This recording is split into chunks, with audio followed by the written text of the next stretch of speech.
नमस्कार. आज आपण फोनपे वरून चुकीच्या UPI ID वर पेमेंट झाल्याच्या नंतर ते रिफंड कसं मिळवायचं म्हणजे परत कसं करायचं ते बघणार आहोत. सर्वप्रथम कोणत्याही ब्राउझरवर जायचं आहे.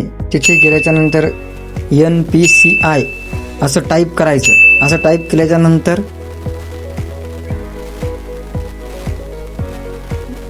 जी 1 नंबरची national payment corporation of India या लिंकवर क्लिक करायचं. या लिंकवर केल्याच्या नंतर तुमच्या समोर असं पेज ओपन होईल. त्यानंतर गेट इन टच वर क्लिक करायचं. त्यानंतर UPI कंप्लेंट यावर क्लिक करून घ्यायचं. यावर क्लिक केल्याच्या नंतर कंप्लेंटच्या खाली बघा ट्रान्झॅक्शन म्हणून असं एक ऑप्शन येईल. त्यावर क्लिक करायचं आहे. 1 नंबरमध्ये पर्सनल टू पर्सनल या ऑप्शनवरती क्लिक करायचं आहे. त्यानंतर इश्यूमध्ये तुम्हाला करायचं incorrect transaction to another account. नंतर इथे कमेंट टाकायची आहे.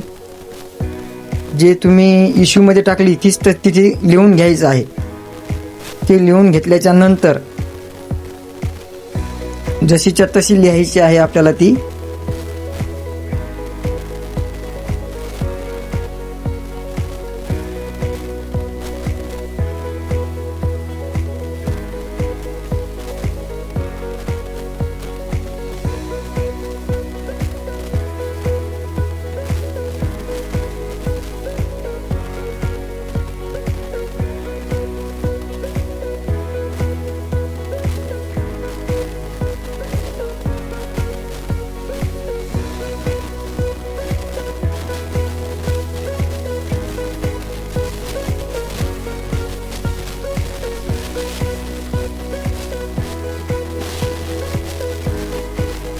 त्यानंतर बघा ट्रान्झॅक्शन ID मध्ये आपल्याला लिहायचं आहे म्हणजे जे आपण रॉंग UPI वर पेमेंट केलं त्याच्यावर UPI ID म्हणून असते ती UTR नंबर इथे टाकून घ्यायचा. 12 डिजिट टाकून घ्यायची.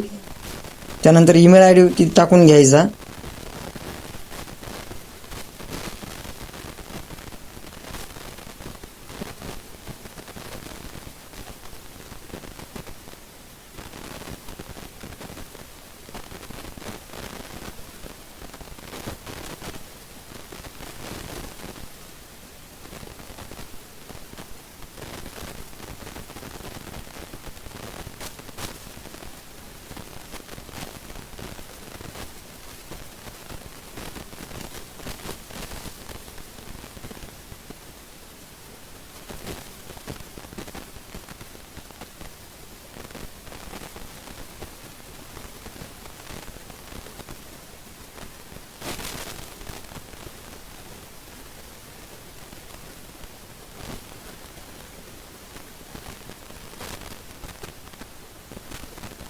आपल्याला ही पेमेंटची प्रोसेस जी आहे ही 6 तासाच्या आत करावी लागेल. म्हणजे पेमेंट रॉंग UPI वर गेल्याच्या नंतर 6 तासाच्या आत.